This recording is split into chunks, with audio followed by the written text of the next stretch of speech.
고넬료네 가정에서 베드로가 설교하는 것을 우리가 어제 보았습니다.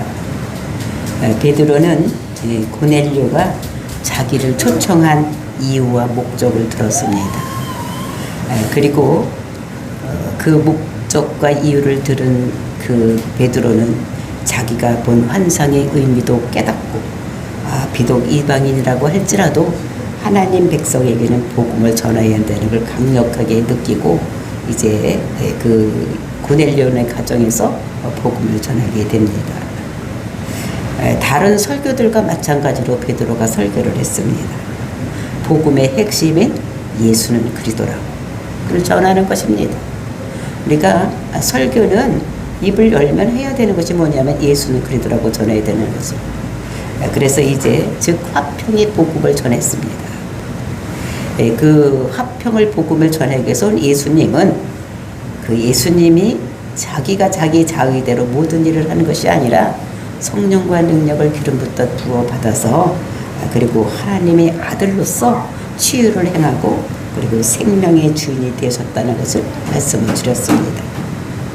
그리고 이제 그가 십자가 못 박혀 죽었지만 3일 만에 부활해서 자기들에게 선교의 지상 명령을 자기들에게 주셨다. 그 12 제자를 택해서 많은 사람에게 다 준 것이 아니라 택한 우리들에게 우리 지상 명령을 우리가 받아서 우리가 전하고 있는 것이다. 그리고 이제 그는 그 오직 구원은 예수를 믿음으로써 오는 것이지 우리가 딴 일을 해서 오는 것이 아니다. 그러니까 오직 믿음으로 구원을 받는다는 것을 베드로가 그들에게 설교를 했습니다. 고넬료는 이미 하나님을 경외하는 자였어. 그리고 그가 하나님만 경외하는 것이 아니라 그들이 구제하고 이런 일을 함으로써 선행을 많이 행하는 이런 사람이었지만 이 복음을 듣고서야 예수를 그리스도라고 믿어야지 되는구나를 깨달았을 줄로 믿습니다. 그래서 우리가 믿어야 되는 믿음의 핵심이 무엇이냐? 우리는 예수를 그리스도라고 믿어야 되는 것입니다. 즉 예수를 그리스도라고 믿는 거예요. 그리스도라는 것이 뭐지? 사명자라는 거예요. 어떤 사명을 가지고 기름을 부었느냐? 우리의 죄를 위해서 죄 문제를 해결해서 이 땅에 오신 분이다. 그래서 우리의 죄를 해결하기 위해서 죄의 싹은 사망이기 때문에 그가 십자가에 못 박혀 죽으심으로 우리의 모든 죄를 십자가에서 도말했다. 우리가 그것을 나의 죄 때문에 예수님께서 십자가에 죽었다고 믿으면 우리가 구원을 받는, 우리가 죄가 없어지는. 그래서 이 세상의 모든 문제가 죄 때문에 또 죄 타고 들어온 영 때문에 우리가 힘들고 어려운 것이 생기는데 우리가 예수를 그리스도라고 믿으면 우리가 영이 살아나는, 죽었던 우리가 살아나는 이런 놀라운 것이 복음인 것을 우리들에게 말씀하신 것 같이 베드로가 고넬료네 가정에 있는 그 사람들에게 복음의 말씀을 전했습니다. 그리고 이제 오늘 이어지는 본문의 말씀은 성령 강림, 즉 고넬료 가정에 성령이 임한 것이죠. 듣고 있던 모든 사람들에게 성령이 임해서 어떤 사람은 찬양을 하고 어떤 사람은 방언을 하고 이렇게 나타나고 있는 모습을 우리가 오늘 읽었습니다. 그러니까 가이사야의 오순절이라고 할 만큼 이렇게 사건이 일어난 거예요. 큰 사건이 일어난 거예요. 우리 역사상의 오순절, 그 마가다락방에 임했던 오순절 강림이 그와 같이 가이사야의 고넬료 가정에서도 그 성령이 임했던 이런 것들이, 그것이 역사적인 순간인 것을 볼 수가 있는 것입니다.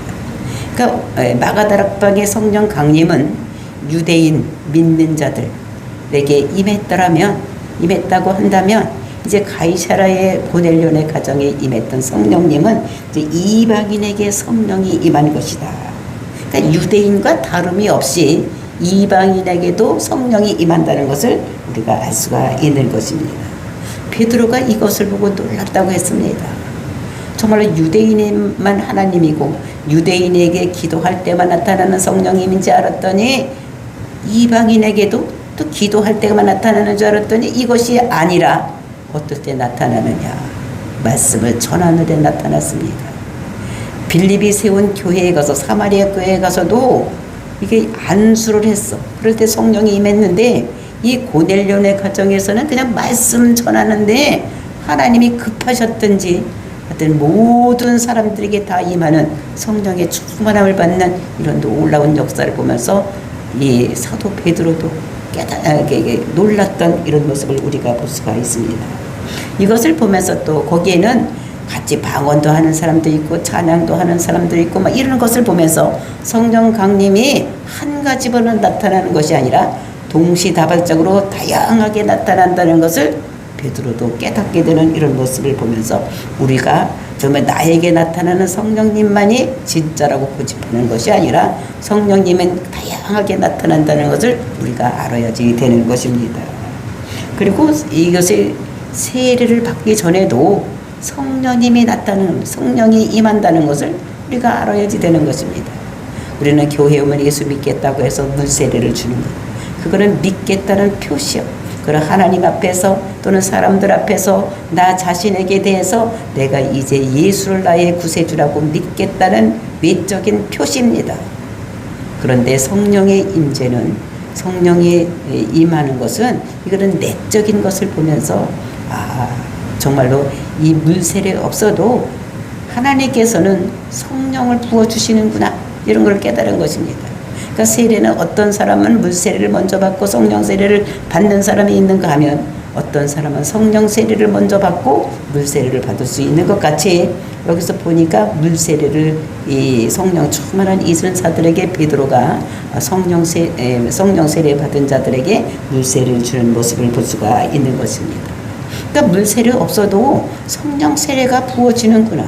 그건 하나님의 자유로 하나님께서 저 사람에게 믿는 믿음만 있으면 성령님이 임한다는 것을 우리들에게 보여주고 있는 것입니다.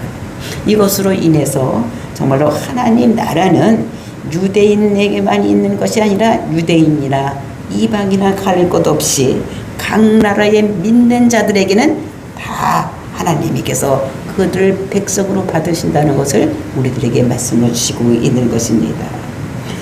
정말로 이 베드로가 이것을 느끼고 그들에게 세례를 베푸는 이런 모습을 보게 됩니다. 이 사실은 정말 우리가 절실하게 하나님을 의지하기를 원하고 정말로 내가 하나님 말씀을 듣고 그 말씀대로 잘 경청하고 그 말씀대로 살기를 결정한 듯 고넬료 가정에 성령이 임했던 것 같이 우리 마음 자세가 어떠냐, 우리가 어떤 마음을 가지고 예배를 드리고 어떤 마음을 가지고 하나님 말씀을 듣느냐에 따라서 성령님이 역사하신다는 것을 우리들에게 말씀하십니다. 간절한 마음을 가지고 우리가 예배를 드리고 말씀을 읽으면 하나님께서 임하신다는 것을, 성령님이 임하신다는 것을 우리들에게 말씀을 주시고 계십니다. 저와 여러분이 예배 드릴 때에 또는 하나님 말씀을 읽을 때 간절한 마음을 사모하고 읽으면 성령 충만을 받는 이런 놀라운 역사가 있다는 것을 깨닫고 우리가 어떤 일을 할 때 정말로 말씀을 들을 때나 또는 성경을 읽을 때에 간절한 마음을 갖고 들어서 성령이 날마다 부어지는 역사가 일어나기를, 성령 충만 받는 역사가 일어나기를 예수님의 이름으로 축복을 드립니다. 다 같이 44절부터 48절 말씀을 보시겠습니다. 44절, 베드로가 이 말을 할 때에 성령이 말씀 듣는 모든 사람들에게 내려오시니. 이 말씀이라는 것이 무엇입니까? 베드로가 이제 그 예수님에 대해서 말씀을 하신 거예요. 예수는 그리스도다. 그는 화평의 복음을 전하기 위해서 오신 분이다. 무슨 무엇이냐? 하나님과 사람이 원수 관계 되어 있던, 그래서 하나님을 만날 수 없었던 이런 관계에서 이제 죄 때문에 우리가 모두 죽음으로 가고 있었던 이 사람들을 정말 예수님께서 그 하나님과 원수 관계에 있던, 담으로 있어서 들어가지 못하고 지성소에도 들어가지 못했던, 성소에서 지성소를 들어가지 못했던, 그러니까 죄 때문에 하나님을 만나지 못하고 있었던 이런 원수 관계에서 이제는 하나님과 화목되는 관계가 되기 위해서 예수님께서 이 땅에 오시고 그 예수님이 인성을 몸을 입고 이 땅에 오셨을 때에 그가 우리 사람과 똑같은 이런 몸을 가지고 왔을 때에 그 사람으로서는 할 수 없었기 때문에 하나님께서는 그에게 성령과 능력을 기름부터 부어줬다. 그러니까 그런 부음을 받음으로 인해서 이 애가 내 아들이다라는 걸 표시하고 이제 두루 다니면서 치유 사역도 하고 그리고 그들에게 복음을 전하는 이런 일을 했다는 것을 설명을 했었습니다. 이 말을 설명하는 거예요. 그러니까 설교의 요점이 뭐냐? 예수는 그리스도라는 거예요. 그가 사명자라는 거예요. 그가 우리 죄를 위해서 이 땅에 오셨고 이 땅에 오셔서 인간의 몸을 입고 왔기 때문에 어찌할 수 없을 때에 하나님께서 그 아들에게 능력을 부어줬다는 거예요. 권능을 부어줬다는 거예요. 성령이 임했다는 것입니다. 그래서 그가 두루 다니며 치유 사역을 하고 마귀에게 눌린 자를 일으키고 병든 자를 고치고 이런 일을 했다고 설명을 할 때에 그들에게 성령이 임하는 이런 것들을 볼 수가 이런 말을 했을 때에 성령이 말씀 듣는 모든 사람들에게 내려오니 그러니까 성령님이 어떨 때 내려왔습니까? 말씀을 듣는 중에 내려왔습니다. 말씀을 듣는 중에 성령이 임하는 거예요. 그러니까 우리는 그 오순절 성령님은 언제 임했었습니까? 그 사람들이 마가다락방에 모여서 기도를 했어. 사도들이 또는 예수를 따라다녔던 모든 사람들이 거기 와서 어떻게 마가다락방에서 기도를 했습니다. 기도를 할 때 오순절 마가다락방에 성령이 임했는데 이 고넬료의 가정, 그저 가이사랴의 고넬료의 가정에서는 기도를 한 것이 아니라 말씀을 선포를 할 때에 그 말씀 듣는 사람들에게 성령이 임했는데 어떤 한 사람에게 임한 것이 아니라 거기에는 모든 사람들에게 임했다고 말씀하고 있는 것입니다. 그러니까 말씀을 듣는 중에 그러니까 우리도 말씀을 듣는 중에 성령이 임하는 거예요. 그리고 우리가 말씀 중에도 임하고 기도하는 중에도 임하고 우리가 묵상하는 중에도 임한다는 것을 우리가 깨닫고 우리는 항상 어떻게 길을 갈 때는 묵상하고 또 집에 있으면 성경을 펴놓고 성경을 읽고 또 설교 시간에 설교 말씀을 들을 때에 성령이 임한다는 것을 깨닫고 마음속에 간절함이 있어야 돼요. 성령님 오시옵소서. 내가 저 말씀을 듣고 내가 저 말씀대로 살기를 원하오니 성령님 내 마음속에 오시옵소서. 깨닫게 하여 주시옵소서. 이런 마음을 가지고 우리가 말씀을 들을 때 성령이 임한다는 것을 우리들에게 말씀으로 주시고 계십니다. 그래서 우리는 항상 성령 충만함 받기를 원해요. 내 뜻대로 내 인생은 나의 것이라고 생각하고 내 맘대로 사는 것이 아니라 나의 모든 것은 주님의 것입니다 라고 고백을 하고 그러니까 나를 지으신 분이 하나님이시기 때문에 그분이 예수님이시요 그분이 성령님이기 때문에 우리는 어떻게 됩니까? 내 뜻대로 사는 것이 아니라 하나님 뜻대로 살아야 된다. 그래서 말씀을 듣는 중에 성령이 모든 사람에게 차별하지 아니하고 다 임하는 이런 모습을 볼 수가 있는 것입니다. 그래서 성령이 이렇게 내려오니까 거기에 있던 사람이 어떤 반응을 일으켰느냐. 그것이 45절의 말씀입니다. 베드로와 함께 온 할례받은 신자들이 이방인들에게도 성령 부어주심으로 말미암아 놀라니라. 그러니까 베드로와 함께 온 할례받은 자, 이 사람은 어떻게 요바에서 거기서 같이 온 사람들이 있습니다. 고넬료가 보낸 그 사람들 말고 그 요바에서 있던 사람 유대인들이 베드로와 같이 이제 가이사랴로 온 사람들이 있는데 그 사람들은 유대인이었어. 왜냐하면 할례받은 사람이었기 때문에. 근데 그 유대인들이 이방인에게도 성령이 부어주심을 말미암아서 놀랐다. 자기들은 자기들의 하나님만이 알았어. 유대인들은 선민 사정이 있어서 하나님은 우리의 하나님이고 우리의 민족의 하나님이라고 생각을 했는데 그래서 보니까 이방인에게도 막 성령의 역사를 하는 거예요. 이걸 보고 유대인이 놀라는 것, 이것을 말하고 있는 것입니다. 그래서 46절 이는 방언을 말하고 놀란 이유가 무엇이냐? 성령이 어떻게 임했느냐 하면 46절에 방언을 말하며 그러니까 다른 말로 얘기를 하는 것을 볼 수가 있는 것입니다. 믿는 중, 듣는 중에 방언이 막 임해지는 것을 보고, 그것이 방언이 임했다는 것은 성령이 임했다는 거예요. 그 성령이 임했다는 것은 무슨 표시냐? 이거는 죄가 없어졌다는 것입니다. 그러니까 말씀을 듣는 중에도 하나님께서 우리 죄를 사하실 거예요. 왜냐하면 예수를 그리스도로 믿으면 우리 죄가 사해진다는 것을 여기서도 우리가 볼 수가 있는 것입니다. 방언을 하며 하나님의 높임을 들음이러라. 하나님을 높였다는 것은 무엇이냐? 그들이 일어나서 찬양을 했다는 것입니다. 그러니까 방언을 하고 어떤 사람은 방언을 하고 어떤 사람은 일어나서 찬양을 하는 거예요. 하나님을 높이는 거예요. 이런 것을 보면서 그 유대인들, 그러니까 베드로와 같이 욥바에서 왔던 그 유대인들이 놀랐다는 것입니다. 놀라미러라. 그러니까 그러면서 이제 47절에 이에 베드로가 이르되 이 사람들이 우리와 같이 성령을 받았으니 누가 능히 물로 세례 베품을 금하리요 하고. 그러니까 이렇게 됨으로 인해서 베드로가 생각을 하기를 이 사람 이방인들도 성령을 받는구나. 하나님께서 이들도 하나님의 백성이라고 인정을 하는구나. 그래서 저희 속에 들어가서 성령님이 역사하시니까 저 사람들이 막 방언을 하고 그리고 이 사람들이 어떻게 됩니까? 그 찬양을 하고 이렇게 하는 것입니다. 이렇게 하니까 이제는 물로 세례를 주는 것을 금할 자가 없다. 이렇게 하고 그들에게 물로 세례를 주는 이런 것입니다. 그러니까 물로 세례를 줬다는 것은 무엇입니까? 예수를 믿겠다는 표시입니다. 내가 예수를 믿겠다는 표시로 물세례, 즉 성령 세례를 받았는데 물세례를 안 해줄 수가 없겠구나. 그러니까 물로 세례를 베푸는 이런 것을 볼 수가 있습니다. 그래서 오늘날도 우리가 물세례가 먼저여야지 된다. 뭐 이런 생각을 하지 말아야 되는 것입니다. 이거는 물세례가 있고 성령 세례가 있는데 이것은 우리가 그 성령 세례 받지 못한 사람 내가 예수를 그리스도로 믿겠다고 하면 주는 것이 교회에서 성부와 성자와 성령이 이렇게 이름으로 이렇게 물세례를 줍니다. 그러니까 침례 교회는 원래 물세례는 물 속에 쑥 들어갔다 나오는 거예요. 왜냐하면 예수님과 함께 내가 죽고 이전에 나는 죽고 이제 내가 예수님과 더불어 내가 예수를 믿음으로 살겠다는 표시가 물에 빠져서 죽고 나오는, 그러니까 물에 빠져서 죽어야 되니까 침례가 맞는 것입니다. 근데 이제 우리 장로교에서는 약식 세례를 하는 거죠. 그러니까 물과 성부와 성자와 성령의 이름으로 내게 세례를 베푸느라 하고 약식 세례를 주는데 원래는 침례가 맞는 거예요. 물속에 들어가서 죽고 나오는 거를 우리가 한번 실감을 해보는 거지.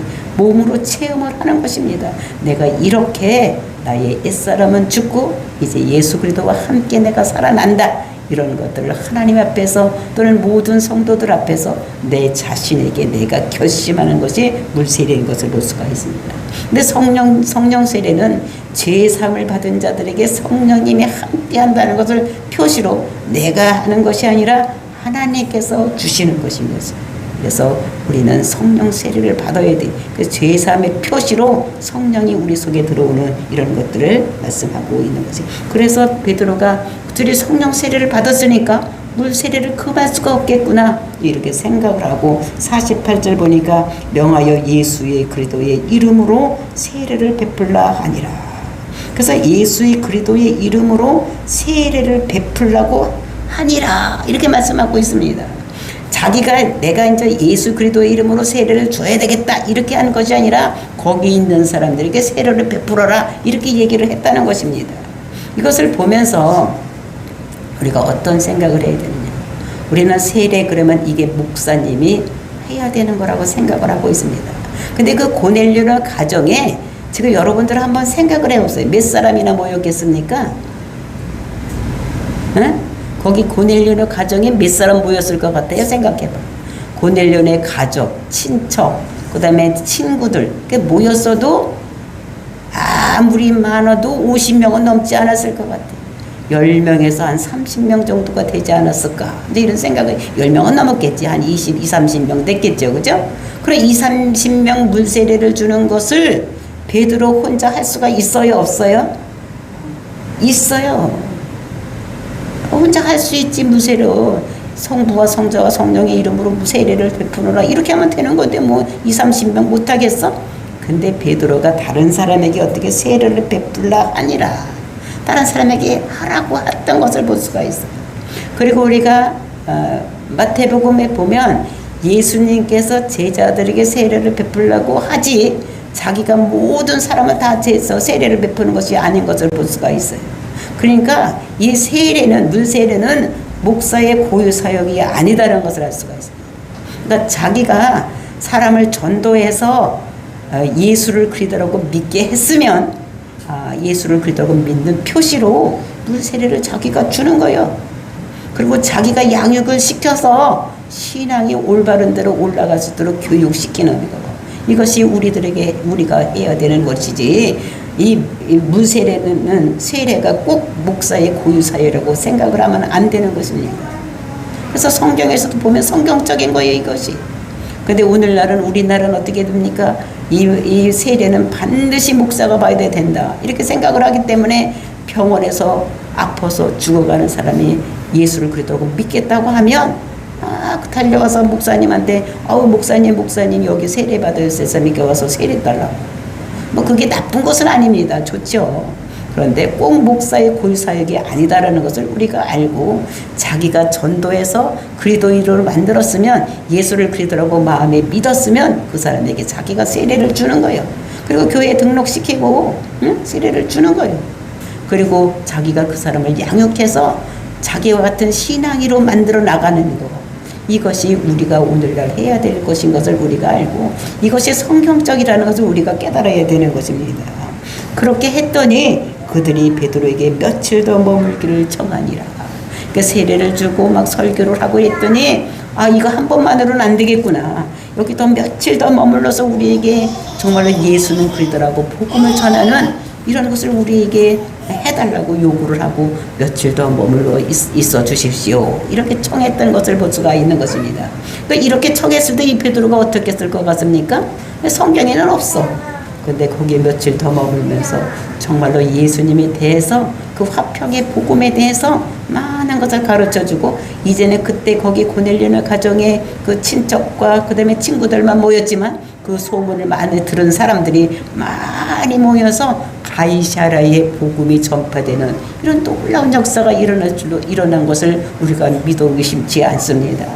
그래서 이렇게 복음이 정말 땅끝까지 일어서 이방인에게도 갈 수 있는 이런 것이 되는 것을 볼 수가 있는 것입니다.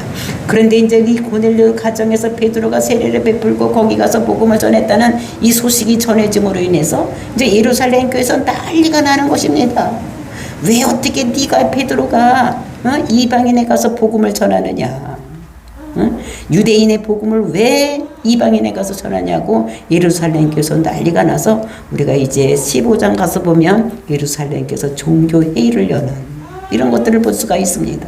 그래서 이제 베드로가 이 고넬료네 가정에서 일어났던 일을 모두 설명을 하면서 정말 하나님께서 성령과 능력을 기름부터 부어줘서 그들이 막 방언하고 찬양하고 이렇게 하는데 그 성령을 누가 맡겠느냐 이렇게 설명함으로 인해서 이제 그 예루살렘 교회에서도 이제 이렇게 몇 가지만 이렇게 하지 말아야 될 것을 정해놓고 이제는 이방인에게도 복음을 전하라고 이렇게 하는 모습을 볼 수가 있습니다.